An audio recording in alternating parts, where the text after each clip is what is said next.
gathered together this morning, Lord, may your spirit be present. Speak your words to us. Touch our lives. In Jesus' name we pray. Amen.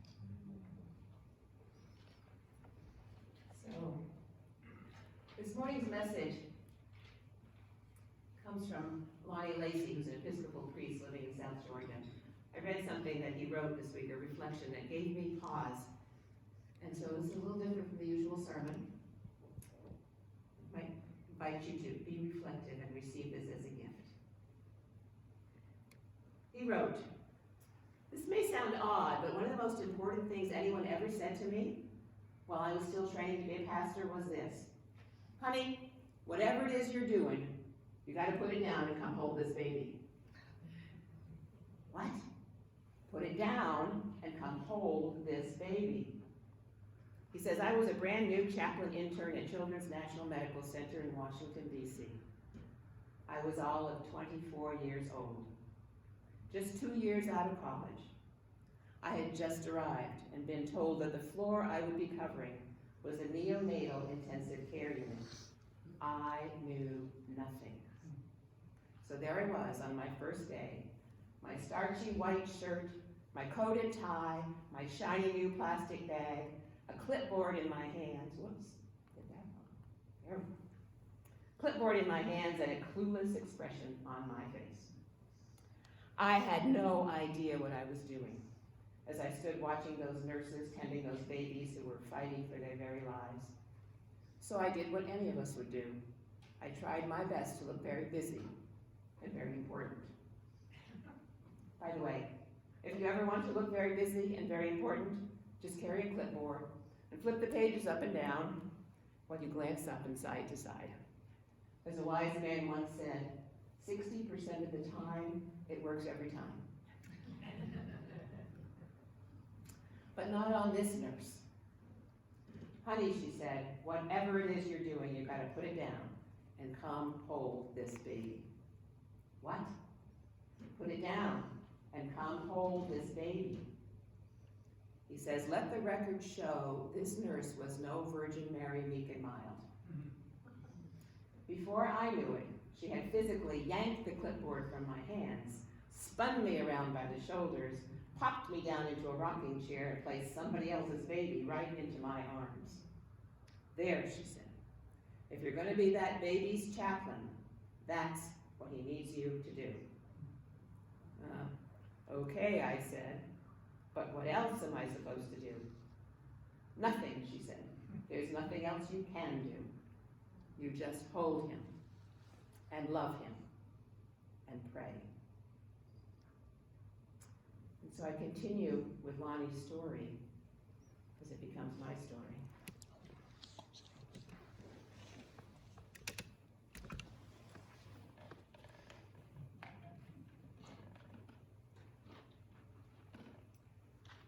Turns out she was right. A huge part of how I too learned to be a pastor was by holding babies in a hospital wing. The thing is, when you're holding a baby, there really isn't much else you can do. Sure, we've come up with all kinds of ingenious ways to try to get around that. Baby racks, baby slings, lily baby carriers, baby Bjorns. In fact, when I later became a parent, this is true for me as well as for him, I considered myself the reigning champion of holding the baby while also unloading the dishwasher.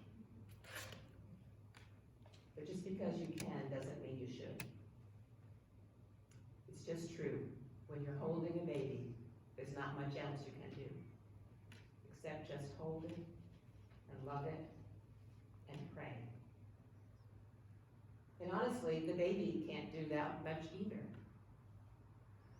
The two of you just sort of melt into one another. You just sort of exist together.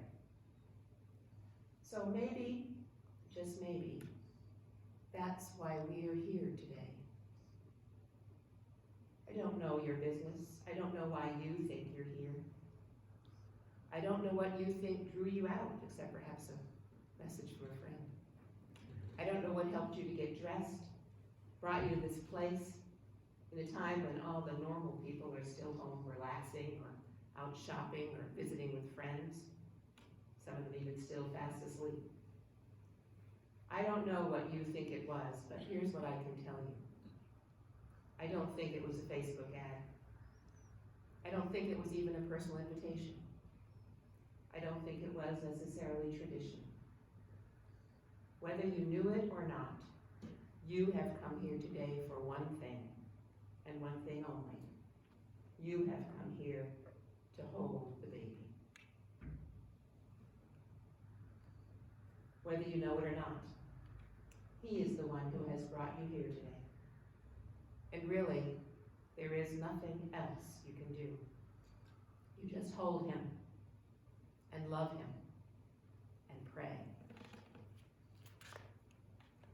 But be forewarned, my friends, for a day like this comes at great cost. To hold this baby, this Jesus whom we proclaim, means you are going to have to put some things down. When you hold this baby, nothing else matters. Everything else falls away.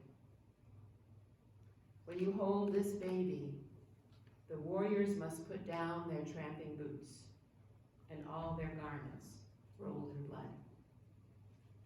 The oppressors must put down their rods. The emperors must put down their censuses. The shepherds must put down their staffs. The judges must put down their gavels. The bankers their pencils. The farmers their plows. The surgeons their scalpels. The journalists their pens.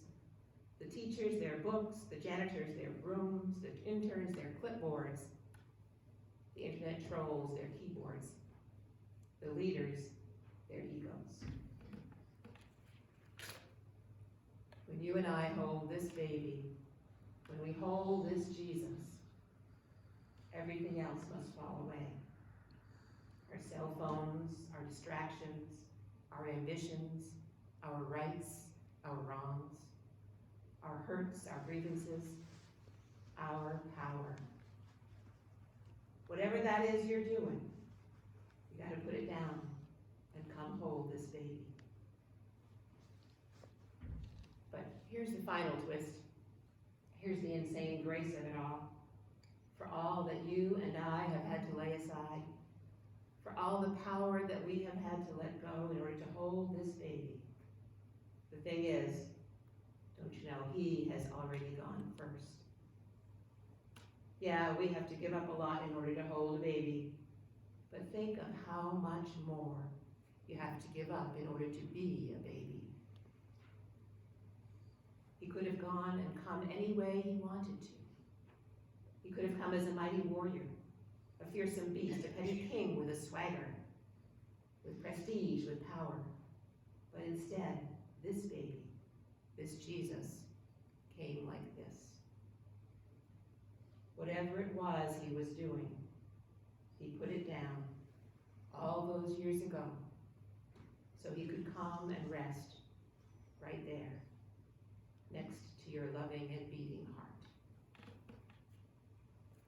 So my friends, what is it? What is it that you get to lay aside, even if just for a little while? The creator of your soul has put down everything he had because all he ever really wanted was just to be with you. So whatever it is you're doing, put it down. Come on, hold the baby. There's nothing else you can do. You just hold him and love him and pray. The baby is Jesus, the Lord of our lives. The baby is also anyone and anything that God has entrusted to you to care for. Our church needs you to hold it and love it and pray.